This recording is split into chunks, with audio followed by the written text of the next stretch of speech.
ইত্তাকু রাব্বাকুম, তোমরা তোমাদের রবকে ভয় করো। ইন্না জালজালাতাস সাআতি শাইউন আযীম, কেননা তোমার রব দুনিয়াটাকে একদিন এমন ভাবে ঝাঁকুনি দিবেন, দুনিয়াতে এত ভয়াবহ ঝাঁকুনি দুনিয়া কোনোদিন দেখে নাই। ইয়াওমা তারাউনাহা তাযহালু কুল্লু মুরদিআতিন আম্মা আরদাত, ওই দিন দুনিয়াকে যখন তোমার রব প্রথমবার ঝাঁকুনি দিবেন, দুনিয়ার অবস্থাটা এমন হবে যে নারীর গর্ভে 5 মাস 6-7 মাস 8-9 মাসের সন্তান এখনো ডেলিভারি হয় নাই, ওই নারী আল্লাহ 6 দিন সময় কেন নিলেন তার পেছনেও কারণ আছে না নাই? আমার ভাইরা, কারণটা একটু বুঝিয়ে দেই। অনেক সময় আমরা ঢাকা শহরে গাড়ি নিয়ে যখন বের হই, রাস্তায় গাড়িটা যখন সিগন্যালে পড়ে, তখন আমরা দেখি মাঝে মাঝে গাড়ির গ্লাসে টোকা দেয় কিছু ছোট ছোট বাচ্চা, বয়স 10-12-15 বছর ছেলে কিংবা মেয়ে। একদিন গাড়ির গ্লাস খুলে বললাম, কি চাও? বলে, স্যার একটা মালা নেন। বললাম, তোমার নাম কি? বলে, রহিমা। আমি বললাম, রহিমা, বয়স কত তোমার? বলে, 14 বছর। আমি বললাম, মালার দাম কত? বলে, 20 টাকা। যদিও মালাটা আমার দরকার নাই, আমি মাহফিলের জন্য বের হয়েছি, কিন্তু আমি চিন্তা করলাম আমার দরকার না থাকলেও মালাটা কিনলে হয়তো রহিমা দুপুরবেলা খেতে পারবে। এই জন্য সবসময় নিজের দরকার প্রাধান্য দিয়ে না, অনেক সময় অন্যের দরকার প্রাধান্য দিয়ে কিছু কেনাকাটা করবেন। অনেক সময় বাজারে দেখবেন সন্ধ্যার দিকে কিছু মুরব্বী বসে থাকে, সামনে একটা মরা লাউ, কিছু মরা শাক পাতা, 2-4-5 সারি লেবু, তার পুরা বাজারটা কিনতে আপনার 200-300 টাকাও লাগবে না। আপনি 200-300 টাকায় এর চাইতে ভালো বাজার বাজারের ভেতরে গিয়ে করতে পারেন, কিন্তু আল্লাহ যদি আপনার ক্ষমতা দেয়, আপনি দয়া করে 300 টাকা দিয়ে সবটা কিনে নেন। ও ভাই আমার, সবসময় নিজের প্রয়োজন দেখবেন না, অনেক সময় অন্যের প্রয়োজনকেও প্রাধান্য দিবেন। আমি রহিমাকে বললাম, ঠিক আছে একটা মালা দাও। একটা মালা দিল, 20 টাকা নিয়ে গেল। এবার আমি বসে বসে একদিন মালাটা দেখতেছি আসলে দিলটা কি। দেখলাম 12-15টা ছোট ছোট ফুল, কিন্তু সব ফুল একরকম না। কিছু ফুল শুকায় গেছে, কিছু ফুলের পাপড়ি মরে গেছে, আর কিছু ফুল ভালো, কিন্তু সবগুলো একসাথে মালা গাঁথতে মোটামুটি খারাপ লাগে না। এবার আমার ভাই, আমি আপনাদেরকে বোঝাই, শোনেন। এই যে রহিমা, সে 20 টাকার মালা বিক্রি করলো আমার কাছে। এই 20 টাকার মালার ধরন যা, যদি কোনোদিন বিষয়টা এমন হয় রহিমা তার আপনজনের জন্য একটা ফুলের মালা বানাবে, তাহলে তখন আমাকে বিক্রি করার জন্য মালা যেমন, আর আপনজনকে দেওয়ার জন্য মালা একরকম হবে না। বরং সেদিন সবচাইতে ভালো বাছাইকৃত ফুলগুলোকে সে আলাদা করবে, ধীরে সুস্থে সুন্দরভাবে গাঁথনি দিবে। আমার কাছে 20 টাকার মালা বানাইতে রহিমার যদি লাগতো 5 মিনিট, আজকে আপনজনের জন্য ধীরে সুস্থে সুন্দরভাবে মালা বানাইতে রহিমার লাগবে আধা ঘন্টা। ঠিক কিনা?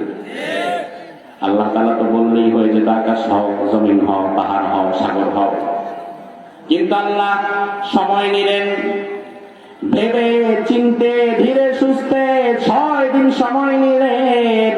কারণ আকাশ এবং জমিনে থাকবে আল্লাহর প্রিয় গোলামেরা, আল্লাহর প্রিয় গোলামেরা যেন নির্বিঘ্নে ভালোভাবে থাকতে পারে। এজন্য কোন জায়গায় সূর্যটা বসাতে হবে, কোন জায়গা থেকে চাঁদ উঠবে, তারকাগুলো বিশাল আকাশে কিভাবে থাকবে, ইউরেনাস, নেপচুন, প্লুটো, কাইপার, স্যারেসারিস, প্রত্যেকটা কোন কোন কক্ষপথে কোনটা বিচরণ করবে, আল্লাহ তাআলা 6 দিন সময় নিয়ে সব ধীরে সুস্থে বানিয়ে দিলেন। সুবহানাল্লাহ। আমার ভাইরা, এই যে সুন্দর করে আল্লাহ বানালেন, তাহলে এত সুন্দর পৃথিবী আল্লাহ আবার ধ্বংস করবেন কেন? এত সুন্দর পৃথিবীটাকে আল্লাহ তাআলা ঝাঁকুনি দিয়ে আবার ভেঙে ফেলবেন কেন? কেন আল্লাহ ভেঙে ফেলবেন? ও ভাই, তার কারণ হচ্ছে যাদের জন্য বানানো হয় তারা যদি না থাকে, তাইলে ওই জিনিসের আর কোনো মূল্য নাই। এই যে আজকের প্যান্ডেলটা সুন্দর না মাশাআল্লাহ, এতগুলো লাইট, এই যে ফুল, আবার হ্যালোজেন লাইট, এই যে আবার সামনে ফুল, কি চমৎকার লাল গালিচা, পেছনে একটা স্টেজ। আর আধা ঘন্টার মধ্যে যখন মাহফিলটা শেষ হয়ে যাবে, আমি মোনাজাত করে চলে যাব, আমার অতিথিরা সে যে যার বাসায় চলে যাবে, উপস্থিত শ্রোতারাও যে যার মতো বিদায় হয়ে যাবে। পরে খোঁজ নিলে দেখবেন পুরা মাঠটা খালি। ওই মুহূর্তে ডেকোরেটরের ছেলেটা আস্তে আস্তে লাইটটা খুলে ফেলবে, ফুলগুলো খুলে ফেলবে, শামিয়ানা খুলে ফেলবে।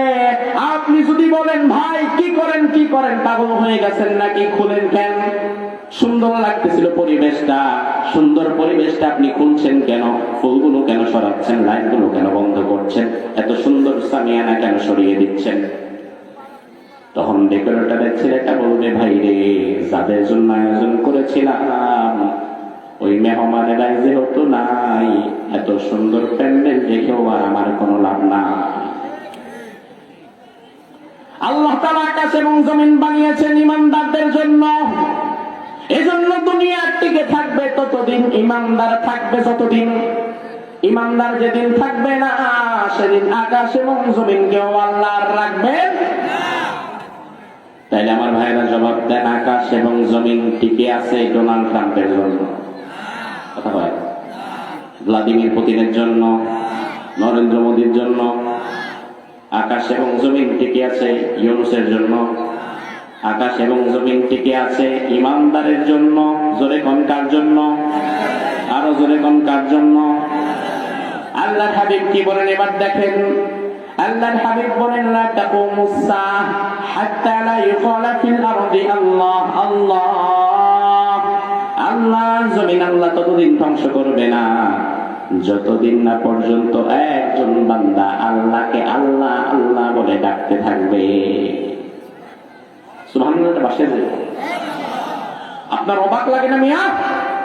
গোটা আকাশ গোটা জমিন আল্লাহ তাআলা ততদিন পর্যন্ত ধ্বংস করবে না যতদিন না পর্যন্ত একজন ঈমানদার আল্লাহকে আল্লাহ বলার মতো থাকবে। আল্লাহকে আল্লাহ বলে একটা ডাক দিতে পারবেন। গভীর রাতে এই মুহূর্তে হাজারো মানুষ পাপাচারে লিপ্ত, সেই মুহূর্তে আপনারা যারা বসে আছেন এই গভীর রজনীতে আল্লাহকে অন্তর থেকে একটা ডাক দিতে পারবেন কি ভাই? একটা ডাক দিয়ে বলেন আল্লাহ, একটা ডাক দিয়ে বলেন আল্লাহ। আপনি যদি ঈমানদার হন, আপনার ডাকের জবাব আল্লাহর কাছে এত প্রিয়, আপনি একাও যদি থাকেন দুনিয়াতে, আল্লাহ দুনিয়া ধ্বংস করবে না। এই যে প্যান্ডেলটা যখন খোলা শুরু হয়ে যাবে, তখন একজন দুইজন না, আপনারা যদি 10 জন মানুষ ভিতরে বসে থাকেন, ডেকোরেটরের ছেলেটা কিন্তু প্যান্ডেল খুলে নিয়ে যাবে। আপনি 10 জন থাকলেও 100 হাত প্যান্ডেল ডেকোরেটরের ছেলে রাখবে না। আর আপনি একা, আপনার এত সম্মান, আপনি একা থাকলেও আল্লাহ দুনিয়াকে ধ্বংস করতে চাইবে না। আল্লাহু আকবার। তাই না আমার ভাইরা জবাব দেন, ঈমানদারের সম্মান আল্লাহর কাছে বেশি না কম? ঈমানদারের ডাকের জবান, ঈমানদারের ডাকের যে আওয়াজ, এই আওয়াজের মর্যাদা আল্লাহর কাছে বড় বেশি হয়ে যায়। এই জন্য দুনিয়াতে একজন ঈমানদার থাকলেও আল্লাহ কিয়ামত দিবে না। আমার ভাইরা লক্ষ্য করেন, স্বাধীনতার সময় বাংলাদেশে মানুষ ছিল 7.5 কোটি। বর্তমানে বাড়ছে না কমছে? কয় কোটি? 18 কোটি। 18 কোটির মধ্যে মিনিমাম 16 কোটি তো মুসলমান। 92% যদি মুসলমান হয়, 16 কোটি যদি মুসলমান হয়, তাহলে স্বাধীনতার সময় মুসলমান যা ছিল, 2024 সালে মুসলমানের সংখ্যা, ঈমানদারের সংখ্যা কি কমলো না বাড়লো? গোটা দুনিয়াতে বর্তমানে মানুষ আছে 800 কোটি, এর মধ্যে মুসলমান আছে এখন প্রায় 250 কোটি। ধরেন কিয়ামত যদি কথার কথা 5 বছর, 10 বছর, 50 বছর পরেও হয়, মুসলমানের সংখ্যা কি তখন কমবে না আরো বাড়বে? তাহলে মুসলমানের সংখ্যা যদি বাড়ে, তাহলে কিয়ামত হবে কেমনে? রাসূল তো বললেন একজন ঈমানদার থাকলেও কিয়ামত হবে না। অন্যদিকে আমরা মাশাআল্লাহ যেমনি মুসলমান বাড়াইতাছি, তাইলে আমাদের মুসলমানের ধাক্কায় কিয়ামত তো বঙ্গোপসাগরে। আমার ভাইরা লক্ষ্য করেন, কারণ অনেক সময় বড় বড় অঙ্ক একটা সূত্রে মিলে না, একই অঙ্কের মধ্যে 2টা সূত্র লাগাইতে হয়। এক হাদিসে যদি আপনার অঙ্ক না মিলে আর একটা হাদিস নেন, রাসূল এক জায়গায় বললেন একজন ঈমানদার থাকলেও কিয়ামত হবে না। অন্যদিকে আমরা যেমনি দিন দিন কিয়ামত, যেমনি দিন দিন ঈমানদার বাড়াইতাছি, কিয়ামত যে কই চলে গেছে আল্লাহ ভালো জানে। অথচ কোরআন হাদিস তো প্রমাণ করে কিয়ামত পিছায় না, বরং কিয়ামত কি করে? আগায়। তাইলে সমাধান কি হতে পারে? আল্লাহর হাবিব আরেক হাদিসের মধ্যে বললেন, ইয়াতি আলান নাসি জামান ইয়াজতামিউনা ফিল মাসাজিদ লাইসা ফীহিম মুমিন। তোমাদের মাঝে এমন এক জামানা আসবে যে জামানায় মসজিদ ভর্তি মুসল্লি থাকবে, লাইসা ফীহিম মুমিন, ওই মুসল্লিদের মধ্যে একজন ইমানদার থাকবে না। তার মানে 18 কোটি, 16 কোটি, 20 কোটি সংখ্যায় আদমশুমারিতে মুসলমান হতে পারে। মসজিদে বিরাট 5 তলা মসজিদ ভর্তি জুমার দিন মুসল্লি হতে পারে, কিন্তু আল্লাহর দরবারে ইমানদার হওয়া কিন্তু এক বিষয় নয়। ধর্মে হয়তো আপনি ইমানদার দাবি করতে পারেন, আপনি মুসলমান, মুসলমান সংখ্যায় বাড়ছে, তবে বাড়ছেটা কোথায়? বাড়ছে মূলত মুসলমান আদমশুমারিতে। মুসলমান সংখ্যায় বেড়েছে মূলত ভোটার আইডি কার্ডের। ধর্ম কি? ইসলাম। গণহারে সবার ধর্ম কি? ইসলাম। তাইলে বাংলাদেশে 16 কোটি মুসলমান, 18 কোটি মুসলমান, এতগুলো মুসলমানের বসবাস যেই দেশে, এই দেশের বয়সটা 54 বছর হয়ে গেছে। 54 বছরের বাংলাদেশে মুসলমানেরা তাদের ধর্মগ্রন্থ আল্লাহর কোরআন দিয়ে একটা বিচার কাজও করতে পারলো না, একটা আইনও করতে পারলো না। তাতেই প্রমাণ হয় মুসলমান আছে শুধু কাগজে কলমে, বাস্তবে কাজের বেলায় নাই। কাজের বেলায় নাই। বিষয়টা হয়ে গেছে কাজের গরুর মতো, লিখায় আছে, কেতাবে আছে, আসলে বলে নাই। আমার ভাইরা লক্ষ্য করেন, এই যে সাদা পেজ, এখানে কোনো কিছু লেখা আছে নাকি? কথা বলেন, লেখা আছে নাকি? এবার আমি যদি এই সাদা পেজের মধ্যে একটা কলম নিয়ে লিখে দেই, আর পা নয় ঋষিকার নেই, উচ্চারণ কি হবে? জোরে কম। ভিজে যাবে? ভিজবে? এবার আমি যদি লিখি সরে আগর সুটা গুদন্তন, উচ্চারণ কি হবে? আগুন। কাগজটা কি পড়ে যাবে নাকি? তাহলে বিষয়টা কেমন? কাগজের মধ্যে পানি আছে কিন্তু কাগজটা ভিজে না, কাগজের মধ্যে আগুন আছে কিন্তু কাগজটা পুড়ে না। ও ভাই, তার কারণ হচ্ছে এটা আসলে সত্য পানি নয়, এটা আসলে সত্য আগুন নয়, এটা শুধু লেখায় আছে, বাস্তবে নাই। বাস্তবের পানি হলে কাগজটা ভিজে যেত, বাস্তবের আগুন হলে কাগজটা পড়ে যেত। কিন্তু লেখার পানি দিয়া যেমন কাগজ ভিজে না, লেখার আগুন দিয়া যেমন কাগজ পুড়ে না, একই ভাবে শুধুমাত্র নামের মুসলমান দিয়েও আল্লাহর দরবারে ইমানদার হওয়া যায় না।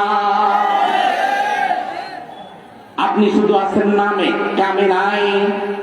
নয়তো 54 বছরে বাংলাদেশে যারা এই ক্ষমতায় গিয়েছে, কোন হিন্দু ক্ষমতায় যায় নাই, খ্রিস্টান যায় নাই, বৌদ্ধ ইহুদি নাসারা যায় নাই। 54 বছরে যে যেই দলই করুক না কেন, আওয়ামী লীগ হোক, বিএনপি হোক আর জাতীয় পার্টি হোক, যারা ক্ষমতায় গিয়েছে সবাই তো ছিল মুসলমান। তাইলে মুসলমানের দেশে এত মুসলমান 54 বছর ক্ষমতায় থাকার পরেও আল্লাহর কোরআন কেন সংবিধান হলো না? সংবিধান না হয় প্রমাণ করে যারা ক্ষমতায় যায় তারা আসলে নিজেদেরকে মুসলমান দাবি করে, কিন্তু বস্তুত আল্লাহর দরবারে তারা মুসলমান নয়। আল্লাহর দরবারে যদি তুমি মুসলমান হতে চাও, ইসলামের কিছু মানবার, কিছু ছেড়ে দিবে, এটার নাম ইসলাম নয়। বরং আল্লাহ বলেন এটা হচ্ছে মুনাফিকদের লক্ষণ, কাফেরদের লক্ষণ। ইয়াকুলুনা নুমিনু বিবাউদিন ওয়া নাকফুরু বিবাউদ। নামের মুসলমান যারা, তারা বলে আমরা কিছু মানলাম, ওয়া নাকফুরু বিবাউদ, আর কিছু ছাড়লাম। সব আমরা ছাড়ি না। যেমন আমরা মাহফিল করি, আমরা মসজিদে কোরআন খতম দেই, আমরা মাদ্রাসায় কোরআন খতম দেই, আমরা মসজিদ চালাই কোরআন দিয়া, মাহফিল করি কোরআন দিয়া, মাদ্রাসা পরিচালনা করি কোরআন দিয়া। কিন্তু আমার ভাইরা, যে কোরআন আমার মসজিদ চালাতে পারে, যে কোরআন আমার মাদ্রাসা চালাতে পারে, একই ভাবে ওই কোরআন কিন্তু আমার সমাজ এবং আমার রাষ্ট্রটাও চালাতে পারে। এটা দেখিয়ে গিয়েছে রাসূলুল্লাহ মদিনার 10 বছর, সাহাবায়ে কেরাম দেখিয়েছে 30 বছর। এই যে 30-40 বছর অর্ধ দুনিয়া মুসলমান পরিচালিত করেছে, নিজের মন মতো না আল্লাহর কোরআন মতো। আর আসতে বল, লজ্জা লাগে নাকি আপনাদের কথা বলতে? তাইলে আল্লাহর হাবিব এবং সাহাবায়ে কেরাম যে 30-40 বছর অর্ধেকটা দুনিয়া পরিচালিত করেছে মন মতন, আল্লাহর কোরআন মতো। ওই কোরআন কি আমাদের সমাজে এখন আছে না নাই? তাইলে আপনি করেন না কেন? আপনি কিছু মানলেন আর কিছু ছাড়লেন। আমার আল্লাহ বলেন উলাইকা হুমুল কাফিরুনা হাক্কা, ইসলামের কিছু যারা মানবে আর কিছু ছেড়ে দিবে তারাই তো কাফের। আপনাকে পরিপূর্ণতা মেনে ইমানদার হওয়া লাগবে। আল্লাহ রাব্বুল আলামিন ওই ইমানদারের ডাকের জন্য কিয়ামত দিবে না যে ইমানদার ইসলামের সবটাকে মানার মানসিকতা রাখে। বাংলাদেশে সবকিছু ইসলাম দিয়ে পরিচালিত করার ক্ষমতা এখন আমারও নাই। তার মানে আমি কিন্তু কাফের না, কারণ আমি চাই বাংলাদেশটা যেন সম্পূর্ণ আল্লাহর কোরআন দিয়ে পরিচালিত হয়। আমি পারি না কারণ আমি ক্ষমতায় নাই। একইভাবে আপনার দায়িত্ব হচ্ছে বাংলাদেশে কোরআন প্রতিষ্ঠা হয়েছে, ইসলাম দিয়ে সমাজ চলবে, এটা যদি আপনি কার্যত কায়েম করতে না পারেন, অন্তত মন থেকে এই বিষয়ে আপনাকে সাপোর্ট করতে হবে, অন্যথায় আপনি ইমানদার নয়। কারণ যে কায়েমও করে না আবার মন সমর্থনও দেয় না, কত মুমিনি না, কত বিশ্বাসী করলো না। আমার ভাইরা, দুনিয়া থেকে এইভাবে ধীরে ধীরে ইমানদাররা বিদায় হয়ে যাবে। আসল ইমানদাররা যখন বিদায় হয়ে যাবে, গোটা দুনিয়ায় শত শত কোটি মুসলমান থাকবে আমাদের মতো, টুপিদারিওয়ালা থাকবে আমাদের মতো, এত মুসলমান থাকবে, কিন্তু ইমানদার থাকবে না। আল্লাহ তাআলা এই মুসলমানদের উপরে তখন আকাশটা ভেঙে দিবে, জমিনটা ভেঙে দিবে। আসলে আল্লাহর খাতায় তো কোনো ইমানদার নাই।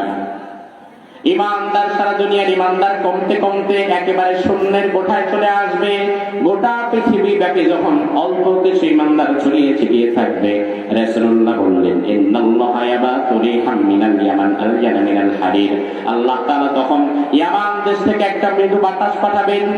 ওই বাতাস পৃথিবীর পূর্ব থেকে পশ্চিম দিগন্ত পর্যন্ত একটা টহল দিবে। ওই বাতাসটা ওই সময় যত ইমানদারের বুকের মধ্যে লাগবে, ওই গুটি কয়েক ইমানদার ওই বাতাসটা লাগার সাথে সাথে তাদের আহসানের সাথে মৃত্যু হয়ে যাবে। এভাবে আল্লাহ তাআলা দুনিয়ার সব ইমানদারদের তুলে নিয়ে যাবেন, আর বাকি দুনিয়াতে থাকবে কোটি কোটি মানুষ, শত শত কোটি মানুষ থাকবে আমাদের মতো মুসলমান। রাসূলুল্লাহ বললেন, হঠাৎ একদিন জুমার নামাজের দিন, জুমার দিন আসরের সময় একদিন হঠাৎ করে ইসরাফিল একটা ফু দিয়ে দিবে।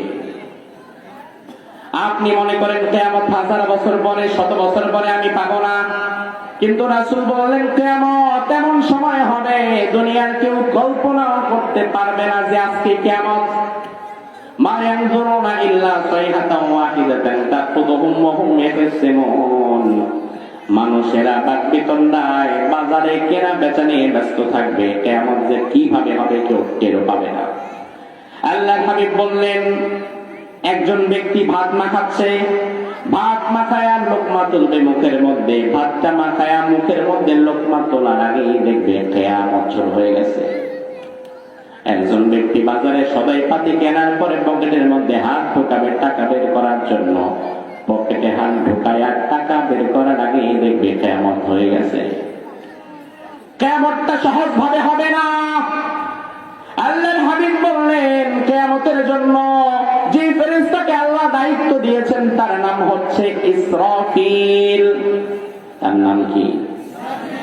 ইসরাফিল কিয়ামতের জন্য সিংহায় মোট 3টা ফু দিবে। কয়টা ফু? কয়টা?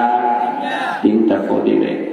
1 নাম্বার নাফখাতুল ফাজা, বিভৎসতার ফুৎকার। 2 নাম্বার নাফখাতুস সাআত, মৃত্যুর ফুৎকার। 3 নাম্বার নাফখাতুল কিয়ামত, কিয়ামতের ফুৎকার। ইসরাফিল 1 নম্বরে নাফখাতুল ফাজা, বিভৎসতার ফুৎকার। আল্লাহ রাব্বুল আলামিন ইসরাফিলকে বলবেন, ইসরাফিল তোমার মুখে যে সিংহা দেয়া আছে, এবার তুমি তোমার সিংহার মধ্যে একটা ফু দিয়ে দাও। বিরাট সিংহাটা নিয়ে ইসরাফিল যখন একটা জোরে আওয়াজ করবে, দুনিয়ার অবস্থা কেমন হবে সেটা আমার আল্লাহ কোরআনের মধ্যে তুলে দিয়েছেন। আমার আল্লাহ কোরআনের মধ্যে বললেন, ইদা জুলজিলাতিল আরদু জিলজালাহা ওয়া আখরাজাতিল আরদু আথকালাহা ওয়া ক্বালাল ইনসানু মা লাহা। ইসরাফিলের প্রথম ফু দেওয়ার পরে জমিনটা এত প্রচন্ড ভাবে ঝাঁকুনি দেবে, জমিনের ঝাঁকুনি কাঁপুনির চোটে জমিনটা, এই যে আজকে সুন্দর জমিন, ওই বাঁশের ফু দেওয়ার পরে এই জমিনটা এইভাবে থাকবে না, জমিনটা টাস করে মধ্যখান থেকে ফেটে যাবে। এখান দিয়ে ফেটে গেছে, এখান দিয়ে ফেটে গেছে, এখান দিয়ে ফেটে গেছে, এবং আপনি হঠাৎ করে দেখতে থাকবেন। আমার আল্লাহ বললেন ওয়াখরাজাতিল আরদু আসকালাহা, জমিন ফেটে জমিনের নিচ থেকে আগুন বেরোবে, স্বর্ণের দলা বেরোবে, গ্যাস বেরোবে, হীরা বেরোবে, অর্থাৎ জমিনের নিচে যত খনিজ সম্পদ গুলো ছিল সব সেদিন বেরিয়ে যাবে। ওয়াকালাল ইনসানু মা লাহা, মানুষেরা পাগলের মতো একে অপরকে ডেকে বলবে, ভাই ভাই এগুলা কি হচ্ছে? আমার আল্লাহ বললেন ওই দিনটা এমন হবে, প্রথম ফু দেওয়ার পরে ইয়াউমা তারাউনাহা তাযহালু কুল্লু মুরদিআ আম্মা আরদাত ওয়া তাদাউ কুল্লু যাতি হামলিন হামলাহা ওয়া তারান নাসা সুকারা ওয়া মা হুম বিসুকারা ওয়ালাকিন্না আযাবাল্লাহি শাদীদ। প্রথম ফু দেওয়ার পরে যে মায়ের পেটে 6 মাস 7 মাস 9 মাসের বাচ্চা এখন ডেলিভারি হয় নাই, দুনিয়াতে এত প্রচন্ড ভাবে এত ভয়াবহ ভাবে ঝাঁকুনি দিবে, এই ঝাঁকুনির চোটে ওই মায়ের পেটটা ফেটে বাচ্চা মাটিতে পড়ে যাবে, ডেলিভারি হওয়া লাগবে।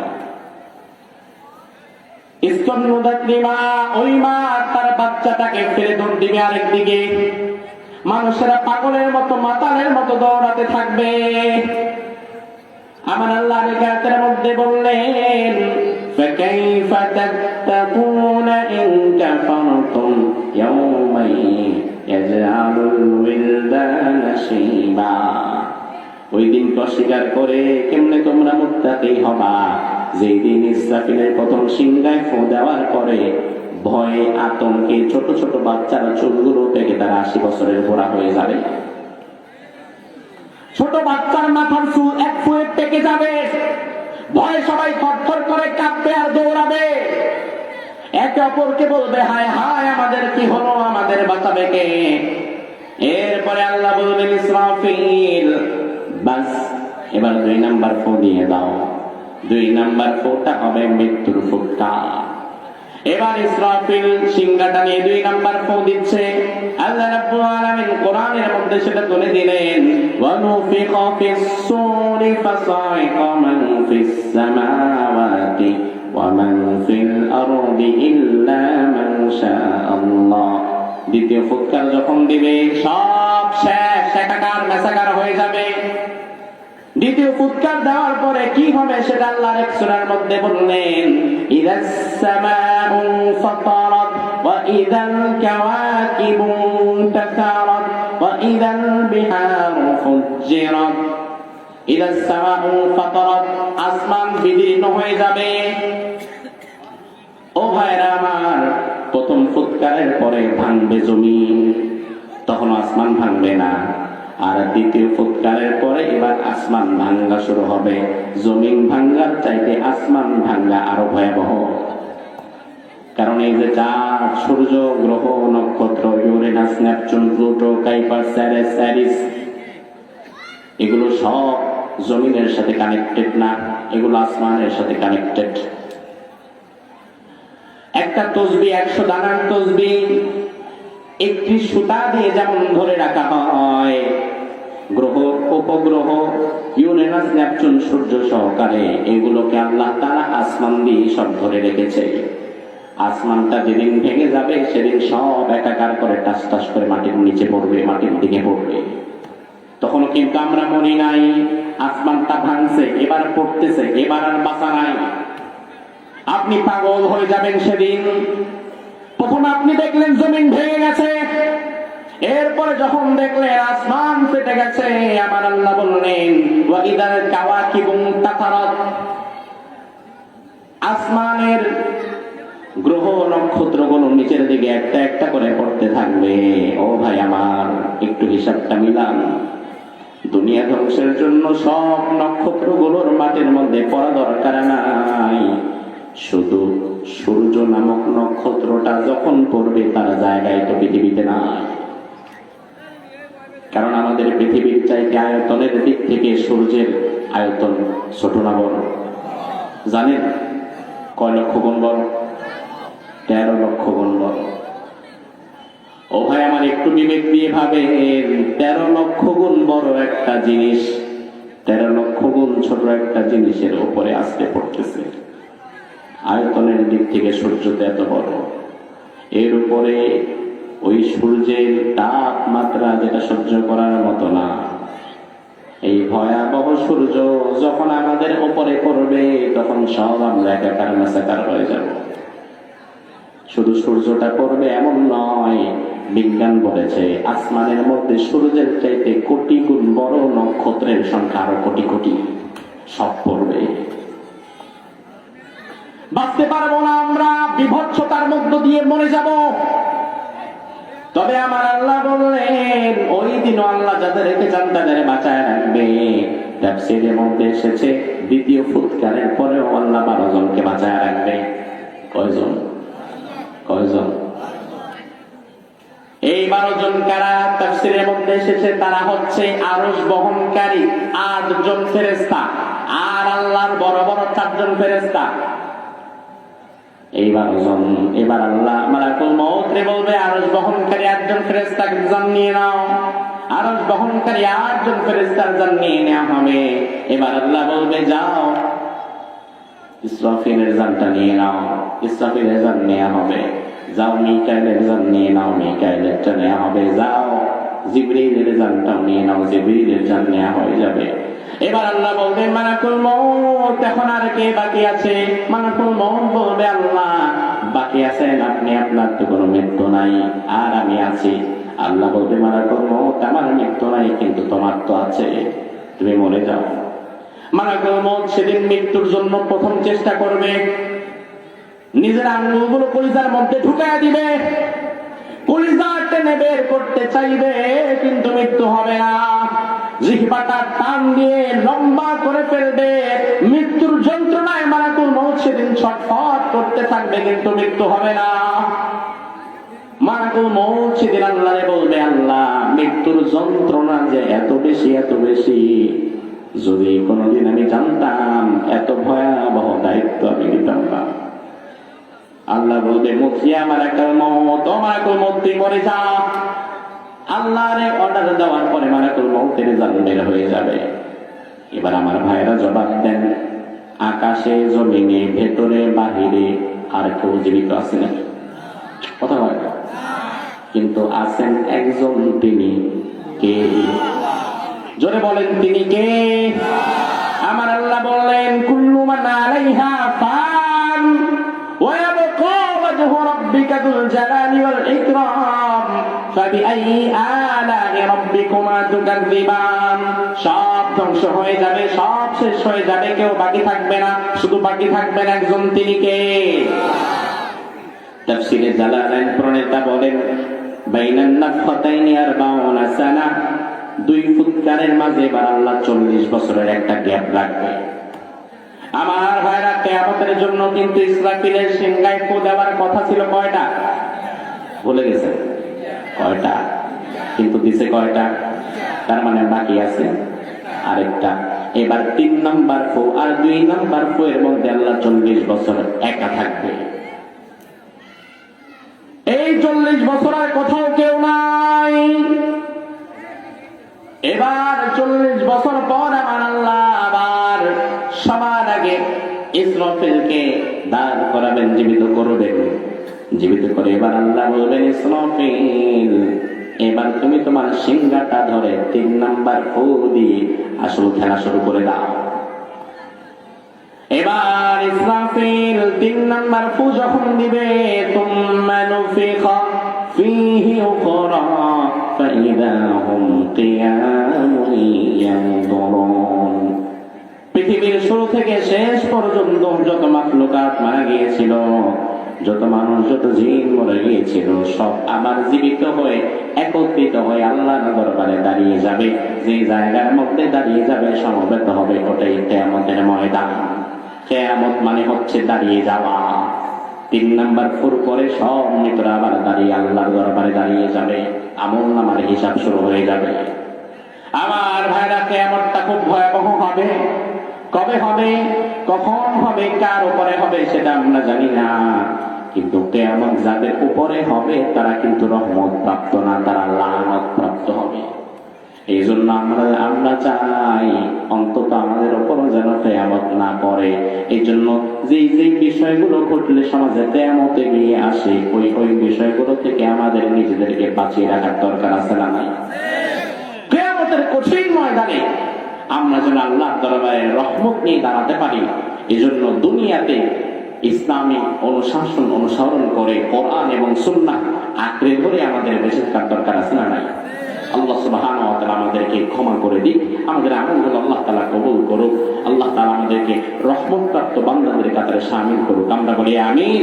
হাযা মা ইনদি ওয়াল ইলমু ইনদাল্লাহ আলাইহি তাওয়াক্কালতু ওয়া ইলাইহি উনীব। আমরা ইনশাআল্লাহ মুনাজাত করে কোরআন এবং সুন্নাহ আঁকড়ে ধরে আমাদের বেঁচে থাকার দরকার আছে না নাই? আল্লাহ সুবহানাহু ওয়া তাআলা আমাদেরকে ক্ষমা করে দিক, আমাদের আমলগুলো আল্লাহ তাআলা কবুল করুক, আল্লাহ তাআলা আমাদেরকে রহমতপ্রাপ্ত বান্দাদের কাতারে শামিল করুক। আমরা বলি আমিন। হাযা মা ইনদি ওয়াল ইলমু ইনদাল্লাহ আলাইহি তাওয়াক্কালতু ওয়া ইলাইহি উনীব। আমরা ইনশাআল্লাহ মুনাজাত করে কোরআন এবং সুন্নাহ আঁকড়ে ধরে আমাদের বেঁচে থাকার দরকার আছে না নাই? আল্লাহ সুবহানাহু ওয়া তাআলা আমাদেরকে ক্ষমা করে দিক, আমাদের আমলগুলো আল্লাহ তাআলা কবুল করুক, আল্লাহ তাআলা আমাদেরকে রহমতপ্রাপ্ত বান্দাদের কাতারে শামিল করুক। আমরা বলি আমিন। হাযা মা ইনদি ওয়াল ইলমু ইনদাল্লাহ আলাইহি তাওয়াক্কালতু ওয়া ইলাইহি উনীব। আমরা ইনশাআল্লাহ মুনাজাত করে কোরআন এবং সুন্নাহ আঁকড়ে ধরে আমাদের বেঁচে থাকার দরকার আছে না নাই?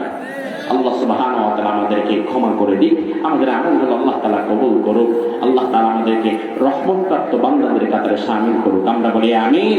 হাযা মা ইনদি ওয়াল ইলমু ইনদাল্লাহ আলাইহি তাওয়াক্কালতু ওয়া ইলাইহি